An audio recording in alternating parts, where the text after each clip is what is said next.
역대하 말씀 마지막 장. 정말 열왕기상하, 역대상하, 읽기만 해도 졸리는 말씀을 다 이제 강해를 마쳐갑니다. 자, 오늘 분열왕국 시대를 통한 교훈 9번째 말씀을 통해서 오늘 말씀을 두 개의 대주로 나눠서 말씀을 함께 보도록 하겠습니다. 오늘 말씀은 하나는 아까 우리가 기도했던 부분에 대해서 좀 더 여러분들이 확증을 가지셔야 될 말씀이고, 또 하나는 이 역대하 마지막 장, 이 36장에 하나님께서 이 고레스의 사건을 역사서에서 이 고레스 사건을 언급하고 있는 것이 어떤 교훈을 주고 있는가 하는 부분을 우리가 함께 나누면서 은혜 받기를 원합니다. 이 요시야 왕 때 하나님은 남유다의 멸망을 앞두고 추수를 통하여 믿음의 사람들을 준비하고 찾게 하셨다고 말씀을 드렸습니다. 하나님의 놀라운 전략에 대하여 스바냐 선지자를 준비하여 주시고, 스바냐의 예언과 가르침을 따라서 요시야 왕은 30년 동안 믿음의 사람들을 찾는 일에 집중하였습니다. 그래서 모든 우상 숭배와 우상에 대한 것들을 온전히 끊어낼 것을 가르쳤습니다. 그래서 다니엘서에 나오는 다니엘의 그 세 친구를 보면 그들은 우상 앞에서 절대로 굴복하지 않는 것을 볼 수 있습니다.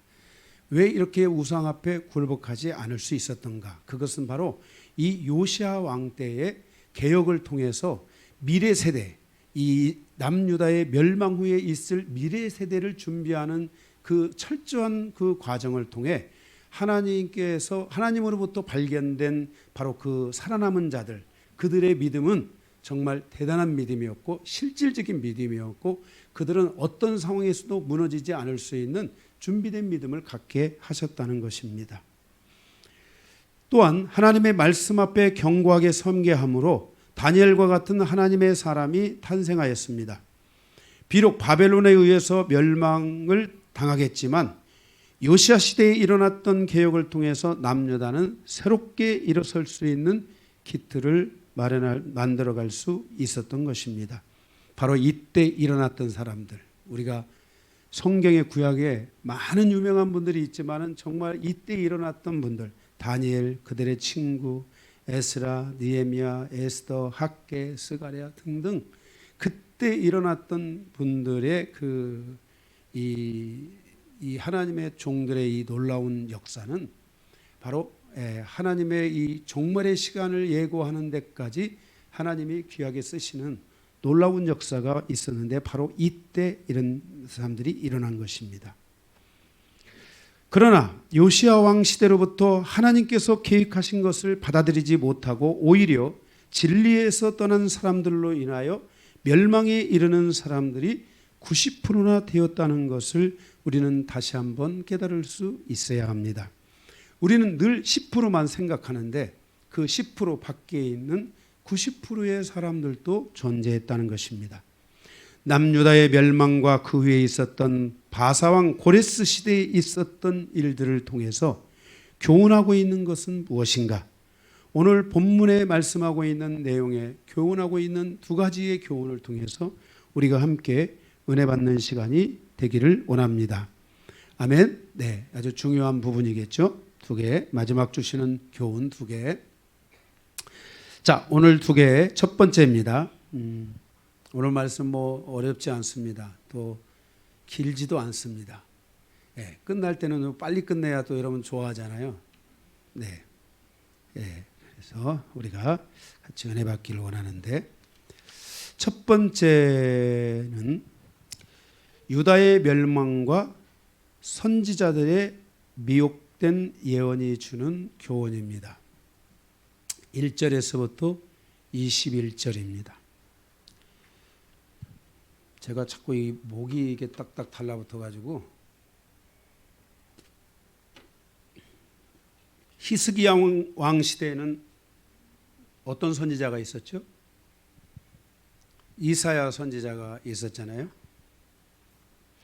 요시야 왕에게는 스바냐라는 선지자가 있었습니다. 그런데 여호아하스, 여호야김, 요야킨, 시드기야 왕들에게는 하나냐가 있었고 에레미야는 공격을 받았고 죽음의 고비를 넘나들고 있는 것을 보게 됩니다. 에레미야 28장 1절에서 4절에 보면 우리 에레미야 28장 에레미야 구약성경 에레미야 28장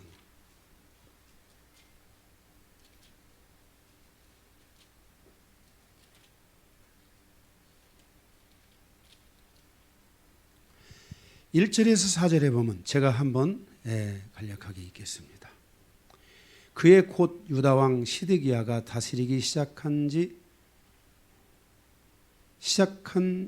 4년 닷새째 될 기본 이스라엘의 아들 선지자 하나냐가 여호와의 성전에서 제사장들과 모든 백성이 보는 앞에서 내게 말하여 이르되 만군의 여호와 이스라엘의 하나님이 이같이 일러 말씀하시기를 내가 바벨론 왕의 멍에를 꺾었느니라.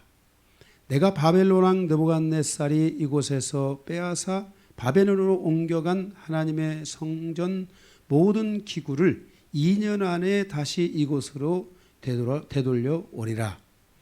내가 또 유다의 왕 여호야김의 아들 여고니아와 바벨론으로 간 유다 모든 포로들을 다시 이곳으로 돌아오게 하리니 이는 내가 바벨론의 왕의 멍에를 꺾을 것임이라 여호와의 말씀이라 하시니라 그랬습니다.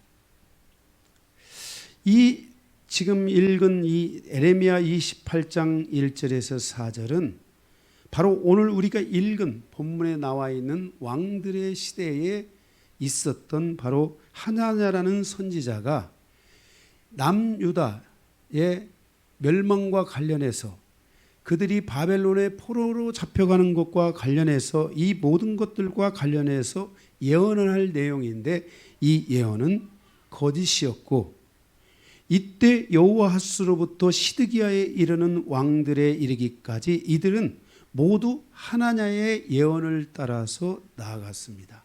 그리고 하나냐의 예언을 따라서 그 정치를 이어가게 되는 것을 보게 됩니다. 그리고 에레미야의 예언은 에레미야 22장 24절 25절에 보면 에레미야 22장 24절에서 25절에 보면 여호와의 말씀이니라 나의 삶으로 맹세하노니 유다 왕 여호야김의 아들 고니야가 나의 오른손에 인장반지라 할지라도 내가 빼어 내 생명을 찾는 자의 손과 내가 두려워하는 자의 손 곧 바벨론의 왕 느부갓네살의 손과 갈다인의 손에 줄 것이라 그랬습니다. 그러니까 에레미야의 예언은 바로 여호아하스로부터 시드기야에 이르는 이 네 명의 왕들은 에레미야의 이 예언을 거짓이라 하여 에레미야를 공격했고 그를 죽이려고 했습니다. 진정으로 이들이 악했던 것은 그 무엇보다도 그들은 하나님의 참종을 알아보지 못하고 오히려 거짓 종을 따라갔으며 거짓 선지자들에 의하여 미혹되어 결국 멸망의 길로 나아갔다는 것을 우리는 성경이 말씀하고 있는 것을 기억해야 합니다. 선지자의 선포는 성도들에게 영적인 눈입니다. 과거의 어두운 터널에서 벗어나 빛으로 가게 하는 눈입니다. 현재의 시점에서 하나님의 의도와 뜻과 계획과 의지를 알게 하는 눈입니다. 미래의 비전을 가져오게 하는 선포와 기도의 눈입니다. 보고 기도하는 것, 보고 선포하는 것은 선지자가 가지고 있는 은사입니다. 우리의 인생사에서 선지자를 만나는 것은 자신의 인생을 풀어가고 회복시키는 큰 은혜를 얻는 것입니다. 여러분의 인생사에서 어두운 터널을 벗어났다면 그것은 여러분의 인생사에 선지자가 존재했기 때문입니다.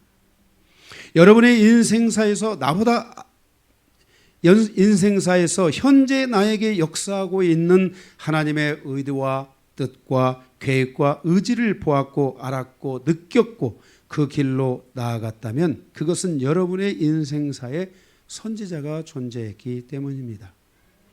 여러분의 인생사에서 나보다 앞서가시는 하나님을 보았다면 그것은 여러분의 인생사에 선지자가 존재했기 때문인 것입니다. 이렇게 선지자는 성도에게 있어서 영적인 눈과 같이 과거의 문제를 풀어내고 현재 역사하시는 하나님의 뜻이 무엇인지를 보게 하고 나보다 앞서서 나의 비전과 미래를 향하여 가는 미래지향적인 방향성을 열어주는 것이 바로 선지자의 눈인 것입니다.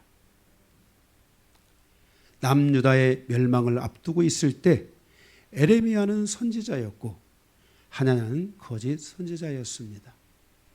거짓 선지자의 눈을 따라간 남유다는 멸망에 이르렀고 남유다의 말에 에레미야의 말에 귀를 기울였던 사람들은 요시야 왕의 개혁에 진정으로 참여하고 요시야 왕의 개혁을 따라 지속해서 나아감으로 바로 남유다의 미래를 열게 했으며 지금의 이스라엘의 미래를 여는 깃들이 될 수 있도록 했다는 것입니다. 에레미야 선지자의 눈에 그 선포는 멈추지 않고 다니엘 시대에 가서도 스가랴 시대에 가서도 그리고 지금에 이르기까지도 그는 선지자로서 하나님의 뜻과 하나님의 말씀과 하나님의 계획에 대한 계시에 대한 것들을 우리에게 보여주고 열어주는 선지자로 존재하고 있다는 것을 기억해야 합니다. 성도들의 삶에 과거, 현재, 미래의 문제를 풀어가는 것은 우리의 인생사의 여정에 어마어마하게 중요한 것입니다. 그래서 여러분들은 반드시 과거를 풀어야 됩니다. 오늘 또 이 말씀을 지금 듣고 있는지 모르지만 한 권사님이 저에게 와서 상담을 할 때 하나님의 다른 문제였지만 하나님의 감동에 의해서 그래도 그 권사님의 하나님이 그 과거, 현재, 미래에 대한 모습을 느끼고 볼 수 있도록 하셨습니다. 그래서 기도를 더 해야 되겠구나. 또 이렇게 기도해야 되겠구나. 이런 부분들이 더 기도할 때 풀어지도록 해야 되겠구나 하는 이런 감동들이 저의 마음에 다가오는 것을 느꼈습니다. 이렇게 우리 인생사에는 앞으로 가고자 한다고 해서 가는 것이 절대로 아닙니다. 여러분의 인생사가 앞으로 가고자 한다면 반드시 나의 인생사의 여정에 과거를 풀어낼 줄 아는 은혜가 있어야 됩니다. 그리고 현재 하나님이 원하는 방향성, 하나님이 원하는 뜻이 무엇인지를 알고 그 길을 정확하게 갈 수 있어야 됩니다. 이런 부분들이 우리 안에 풀어지는 것은 바로 선지자의 눈에 있다는 것입니다. 그래서 우리 성도들은 앞으로의 모든 여정에서도 이 선지자의 눈이 닫히지 않도록 기도해야 됩니다. 더군다나 앞으로 미래의 시대, 정말 남유다가 멸망하는 그 시대, 그리고 바벨론에 의해서 메데 페르시아에 의해서 헬라에 의해서 로마 시대로 가는 이 모든 여정에 다니엘이 없었다고 생각해 보십시오. 어떻게 그 험난한 여정을 하나님의 사람들이 걸어갈 수 있었겠습니까? 이와 같이 우리의 삶의 여정에 이 하나님의 선지자의 눈은 여러분의 인생사에 무엇보다도 중요하다는 것을 기억하고 이 눈이 열리게 해달라고 기도해야 됩니다. 만약 여러분들이 선지자의 눈이 열려서 이 말씀을 볼 수 있다면, 이 말씀을 볼 때 선지자의 눈이 열릴 수 있다면 여러분들은 앞으로 살아가는 여러분의 시대가 아무리 험난해도 여러분은 승리할 것입니다. 그리고 여러분의 인생사에 과거의 고통과 아픔이 있다 할지라도 반드시 그것은 풀어질 것입니다. 말씀이 여러분을 풀어가는 것입니다. 내가 치유하는 게 아닙니다. 내가 회복하는 게 아닙니다. 회복을 명하신 분은 그리스도시요 우리에게 회복의 열매를 맺게 하시는 분은 하나님이십니다. 그러므로 그 하나님의 눈이 닫히지 않도록 여러분들이 기도해야 될 줄로 믿습니다. 바로 남유다가 멸망을 앞두고 있을 때 바로 그 하나님의 눈이 닫혔던 것입니다. 그 선지자의 눈이 닫혔던 것입니다. 그 당시 하나님을 따르는 선지자들이 수천 명이나 있었습니다. 그 무리들을 따라가서 결국은 멸망한 것입니다. 그때 고독하게 갔던 한 참 선지자, 바로 그 에레미야만이, 그 에레미야의 음성을 들은 자들만이 결국은 하나님의 뜻 안에 들어가는 이 뜻 안에 하나님의 역사를 이루는 주역들이 됐다는 것을 말씀하여 주고 있는 것입니다. 그래서 이 에레미야는 다니엘서, 스가랴서 계속 성경에 계속 흘러갈 때 이 에레미야가 이름이 멈춰지지 않습니다. 히브리서에 가도 에레미야 이름이 나옵니다. 계속 에레미야 이름이 나오는 것은 바로 이 에레미야를 따라갔다면, 네, 할렐루야. 그런데 그 에레미야의 예언은 하나님의 예언이기 때문에 죽은 것이 아니라 종말의 시간까지도 하나님의 역사를 이뤄가는 그 일에 에레미야의 예언이 바로 등장하고, 그 에레미야의 예언이 실질적이고 중요하다는 것을 우리에게 말씀하여 주고 있는 것을 기억하시기 바랍니다. 그러므로 우리는 에레미야 종말의 시간에 이르기까지도 이 에레미야의 예언에 대한 것들을 여러분들이 집중해야 됩니다. 제가 우리가 이제 에레미야서도 언제가 이제 강해를 또 하겠지만은 이 이사야 선지서하고 에레미야 선지서는 또 다릅니다. 장대하게 어마어마한 장수를 가지고 있지만은 제 개인적으로는 이사야 선지자보다는 에레미야의 선지자가 훨씬 더 우리에게 깊이 있는 것을 전달해 줄 거라고 저는 믿고 있습니다. 제일 어려운 건 저는 정말 에스겔은 너무나 어렵게 지금 느껴지는데, 그래도 때가 되면 하나님이 풀어가실 줄로 믿습니다. 네, 아멘. 이렇게 뭐 하다가 보면 또 그 강해를 하게 되더라고요. 그죠? 하다가 보니까. 자, 그래서 바로 남유다의 멸망을 앞두고 에레미야는 선지자였고 하나냐는 거짓 선지자였다는 것을 기억해야 된다는 것입니다. 그래서 그들은 에레미야를, 이 지금 나오는 여기 우리가 읽은 역대하 36장에 보면은 여기 있는 왕들이 있잖아요. 이 왕들은 다 에레미야를 죽이려고 한 거예요. 여기 다 에레미야를 죽이고 하나님을 따랐던 거예요. 우리의 인생의 여정에 선지자를 만나기를 소원해야 하고, 선지자를 소중하게 여길 줄 알아야 되고, 선지자의 눈이 닫히면 우리 인생사의 모든 여정에 커튼이 생긴다는 것을 기억하고, 절대로 여러분이 하나님의 영광교회를 통해서 열어준 이 비밀의 커튼이 다시 닫히는 일이 없도록 계속해서 여러분들이 이 부분을 놓고 기도하시고, 아멘. 여러분들이 또 정말 이 하나님의 이 계시가 깊어지고 영성이 깊어지면서 바로 이 선지자의 눈과 같이 한 사람 한 사람들의 영혼을 풀어주고, 그들의 영혼을 손잡아 일으켜주고, 그 어두운 터널에서 빠져나올 수 있도록 도와주고 하는 이런 일들을 우리 영광교회가 더 많이 감당했으면 하는 그런 바람이 있습니다.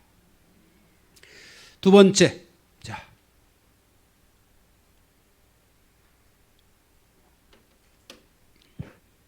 오늘 말씀은 어려운 부분은 없어요. 두 번째, 페르시아의 고레스 왕을 사용하시는 하나님을 통한 교훈입니다. 자, 이 역사서를 맞춰가는데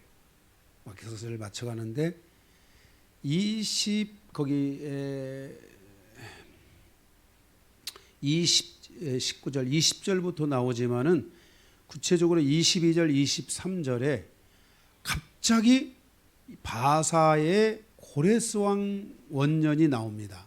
지금 이것은 지금 남유다가 멸망을 하고 70년 동안 바벨론의 포로로 잡혀 있은 다음에 70년이 지난 뒤에 이 메데파사, 이 페르시아에 의해서 세계가 다시 이제 그 페르시아가 정복하는 그 시즌으로 넘어가는 겁니다. 근데 지금 아직 멸망도 안 당했는데 지금 이 이름만 나오고 그 뒤로 바로 이 고레스 왕으로 넘어갑니다. 이것이 우리에게 주는 교훈, 이 역대하, 누가 이 실수한 건지 왜 한 건지는 모르지만 이것이 우리에게 주는 교훈이 무엇인가에 대해서 함께 살펴보기를 원합니다. 참 이것이 이렇게 언급되고 있다는 게 너무 저는 고무적이었고 제 마음속에 이렇게 다가왔습니다.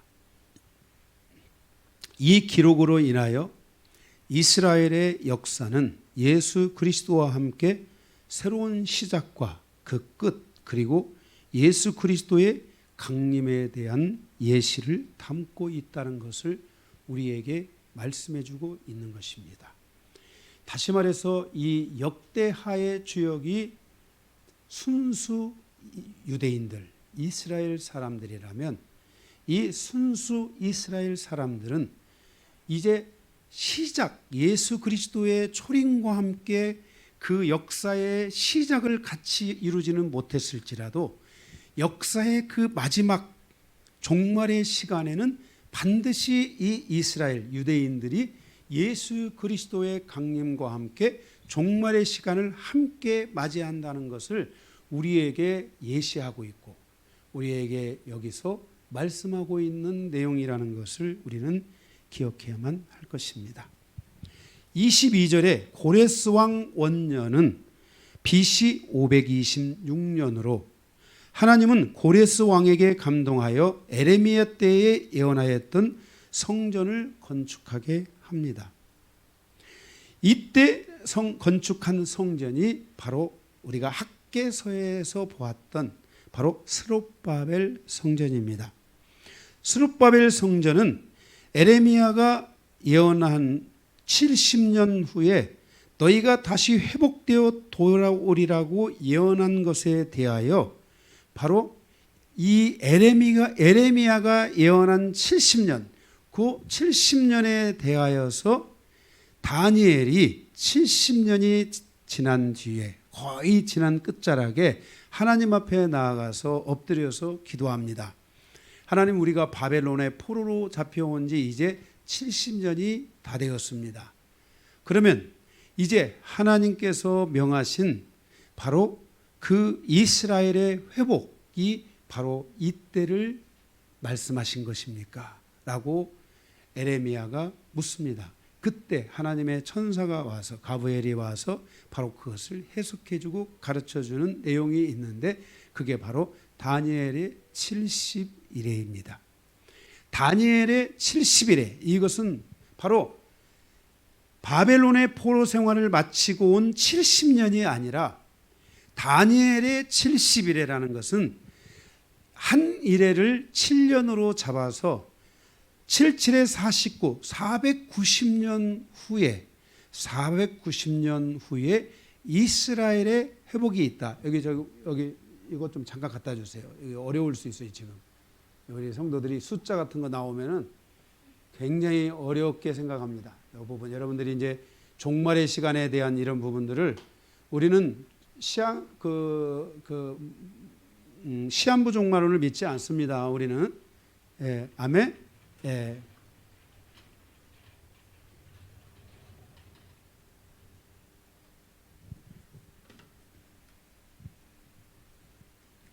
자, 이 부분만 말씀을 간략하게 드리고 여러분들의 말씀 마치도록 하겠습니다.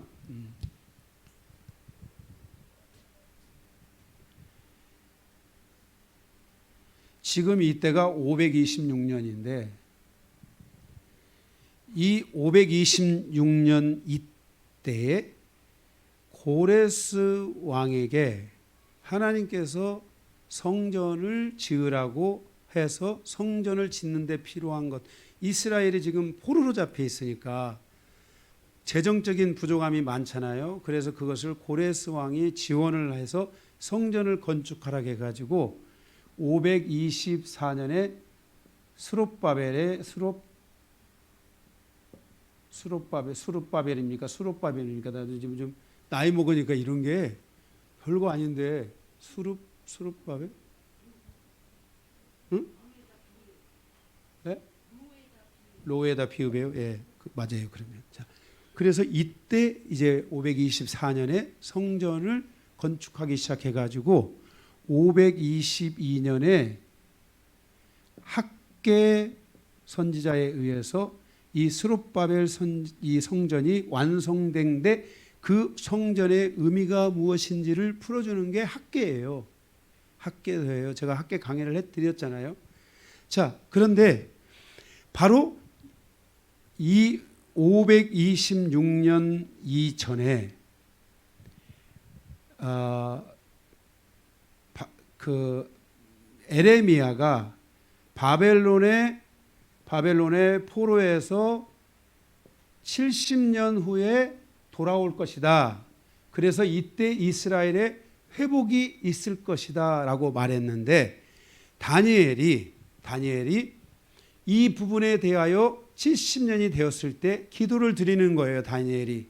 그럴 때 하나님께서 이 70년은 바벨론의 포로에서 돌아온 70년이 아니라 이것은 바로 다니엘 71회를 의미한다. 그래서 71회는 한 일회가 7년이니까 71회는 곱하기 7년은 얼마예요? 490년에 해당하잖아요. 이해되세요? 490년에 해당한다는 것을 말씀해 주고 있어요. 그래서 예수님께 여러분들이 왜 제가 이 이야기를 하냐면은 요즘 그 유대교 안에도 그렇고 유대교 안에 이 절기를 따라서 종말을 논하는 경우가 많고 이런 영향력들을 한국 교회가 많이 그 학습을 하고 이런 이론들을 가져다가 함으로 해서 많은 목사님들이 유대교의 절기를 따라서 종말론을 갖다가 예측을 하고 그 종말론에 대한 이 시간적 개념들까지도 나오고 막 그래요. 그래서 이 종말론에 대한 한국교회 안에 이 정말 이 혼란스러운 것들이 많고 그래서 여기서 생겨지는 것들이 이 전천년설, 이 세대주의 전천년설이나 이런 종말론들에 의해 가지고 결국은 뭐예요? 주님이 오실 날이 얼마 안 남았으니까 어디로 모여라. 땅 파고 들어가자. 뭐 어디 산으로 가서 주님의 오심을 기다리자. 이런 흐름들이 막 등장하려고 하고 이런 흐름들을 가지고 이게 밖으로 다 미친 성교회 때문에 이런 것들이 밖으로 안 드러날 뿐이지 이런 영적인 흐름들을 가지고 있는 성들이나 교회들이 더러 많이 있는 것 같아요. 제가 볼 때. 왜냐하면 목사님들하고 얘기를 해보면 이런 식으로 얘기를 하는 거예요. 예? 그래서 막 유튜브에 돌아다니는 이런 그 많은 종말론들이 다 바로 그런 이 절기에 의해서 또는 이 전천년설의 이 세대주의 전천년설에 의한 이런 종말론들이 굉장히 많이 돌아가고 또 그 외에도 많은 교회들이 종말론이 뭔지도 몰라요.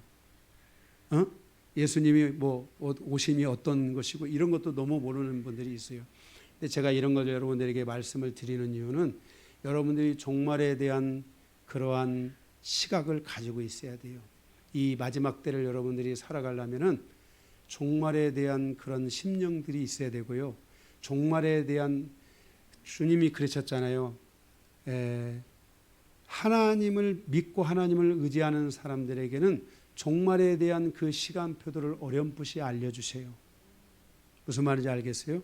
네, 그래서 여러분들이 주님은 도적같이 오는데 모르는 사람들에게는 도적같이 오세요. 그러나 하나님을 정말 믿는 사람들은 주님이 오시면 딱 그 주님을 보는 거예요. 봉방박사들처럼. 아멘. 그래서 자 이렇게 490년인데 그래서 이 70년이 71회라는 것을 말씀해 주시는데 이 70년의 시작이 어디냐? 제가 이제 이거 지금 느헤미야까지 강의를 들어가기 때문에 여러분들에게 미리 쉬워지게 강의를 좀 드리는 거예요. 이제 여러분들이 이런 부분들을 좀 알기 시작하면은 에스라, 느헤미야, 에스더가 그냥 여러분들에게 확 들어오게 되고 이해가 탁 될 수 있어요. 성경이. 예? 성경을 그냥 재밌는 이야기, 소설처럼 읽으면 안 돼요. 모든 성경은 퍼즐이에요. 다 모양이 있고 방향성이 있고 다 그래요. 아멘. 하나님의 계획됨이 없는 성경은 단 하나도 없어요. 그래서 여러분들이 성경을 여러분들이 정확히 아셔야 돼요. 그러면 이 490년의 시작이 언제냐? 이게 굉장히 중요한 거잖아요. 그 490년의 시작에 대한 바로 그 출발점, 그것을 풀어가는 바로 그 말씀이 오늘 여기에 기록이 되어 있는 거예요. 예, 여기에 기록되어 있는 거예요. 그 시작점이 어디냐? 그러면 자, 526년이냐, 524년이냐, 522년이냐 이런 게 이제 중요하잖아요. 그런데 522년도 아니고 524년도 아니고 526년도 아니에요. 그런데 분명한 것은 하나님의 성전이 지어진 것은 언제예요? 학계 522년이에요. 그죠? 522년에 이 성전이 지어졌어요. 예. 그래서 그리고 어쨌든 이렇게 해서 하나님께서 이 시점을 갖다가 우리에게 가르쳐 주는데 이 시점에 대하여서 또 누가 있냐면은 스가랴 선지자가 있어요. 우리 스가랴에서 강의를 했잖아요. 스가랴 선지자를 통해서 이 시점에 세 가지 포인트를 말씀해 주세요. 하나는 성전이 건축돼야 되고, 스룹바벨 성전이 516년인가? 제가 지금 516년이나 522년 어쨌든 성전은 완성된 거는 시간은 좀 여러분 착오가 있을 수 있는데 여러분 이건 거기까지 중요한 건 아니니까. 스가랴 선지자가 세 가지 전해줬는데 하나는 성전이 완성돼야 되고, 두 번째로는 이스라엘 백성들이 그곳으로 모여야 되고, 세 번째로는 그 모이기 위해서는 그 도시가 형성돼야 된다는 것을 스가랴 선지자가 예언을 해줘요.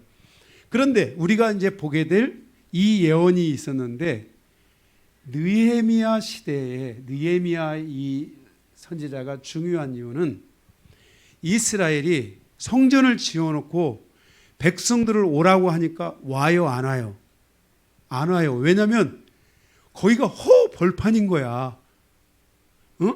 거기가 허벌판인데 누가 거기 와서 지금 살려고 오겠어요? 안 오는 거야. 그리고 성이 만들어져 있지 않으니까 오픈되어 있다 보니까 적이 쳐들어올 때 방어할 수 있는 체계가 하나도 안 돼 있는 거예요. 그런데 느헤미야가 성곽 공사를 해요. 성곽 공사 아시죠? 느헤미야 선지자가 느헤미야가 한 일이 뭐냐면은 성곽 공사를 통해서 예루살렘의 외곽의 성곽을 완성시켜요. 이해가 되십니까? 그 성곽을 완성하자 드디어 이스라엘 사람들이 그 성으로 돌아온 거예요. 그 돌아온 시점, 스가랴 선지자가 예언한 바로 그 시점, 그 시점이 어디냐? 바로 BC 440년인지 44년인지 모르겠어요. 지금 이것도 가물가물. BC 440년 내지는 BC 444년이 바로 70일에 다니엘의 70일에 시작이 되는 거예요. 이해가 되세요? 그래서 바로 그 일을 위해 그 기초적인 작업을 위해 하나님께서 고레스 왕을 사용하시고 고레스 왕을 통해서 성전을 지어지니까 성전에 이제 외곽성을 지키게 되고 외곽성을 지키게 되자 백성들이 드디어 그 예루살렘으로 돌아오는 일들이 시작되었다라는 이야기가 바로 스가랴와 그리고 느헤미야서까지 연결되어 있고 그 돌아온 그들을 데리고 새로운 시대를 시작하는 그 부분을 여는 게 바로 에스라예요. 에스라. 이해가 되십니까? 그래서 이 부분이 매우 지금 우리가 보게 될 이 이스라엘의 역사서의 정점으로 가는 이 과정에 이 중요한 부분인데, 이거를 여기에 지금 말씀을 하고 있어서 우리가 에스라, 느헤미야, 에스더를 가는 연결점이 여기에서 있다라고 하는 것을 제가 여러분들에게 말씀을 드리는 거예요. 그래서 이때로부터 이 날짜를 계수하면 예수 그리스도께서 오신 AD 30년이 돼요. 그러면 예수님이 오셨으니까 70일에가 이제 마지막 70일에가 다 된 거잖아요. 실제 계산하면 나와요. 이렇게 예수님이 이제 오셨으니까 종말이잖아요. 그래서 모든 예수님의 제자들, 예수님을 만나는 모든 사람은 종말이라고 생각했어요. 이제 하나님의 나라가 임하고, 하나님의 나라가 언제 임합니까? 물어봤잖아요. 그죠?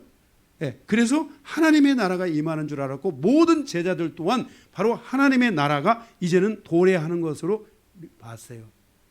네, 무슨 말인지 아시겠죠? 그런데 마지막으로, 그런데 바로 예수 그리스도께서 십자가에 죽으시기 전날, 예수님이 십자가에 딱 죽으시면 이제 마지막 69일회가 끝나고 마지막 70일회가 시작되면서 대환란이 시작되는 거예요. 이 종말이에요. 우리가 아는 종말.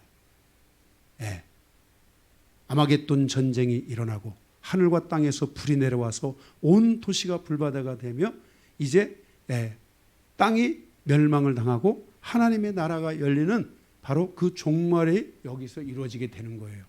그런데 예수님이 십자가에 죽으시기 바로 그 전날 제자들을 불러 모아놓고 이렇게 말씀하셨어요. 하나님의 때는 다 됐다. 그런데 이방인의 충만한 수가 돌아올 때까지 아직 그 끝은 아니니라. 이렇게 말씀하셨어요. 이방인의 충만한 수가 돌아올 때까지 그 끝은 아니니라. 그러면 자, 물어보겠습니다. 자, 하나님의 나라는 언제 오신다. 결론이 있어요, 없어요? 없는 거예요. 이미 예수님이 하셔야 될 모든 시간은 다 채우셨어요.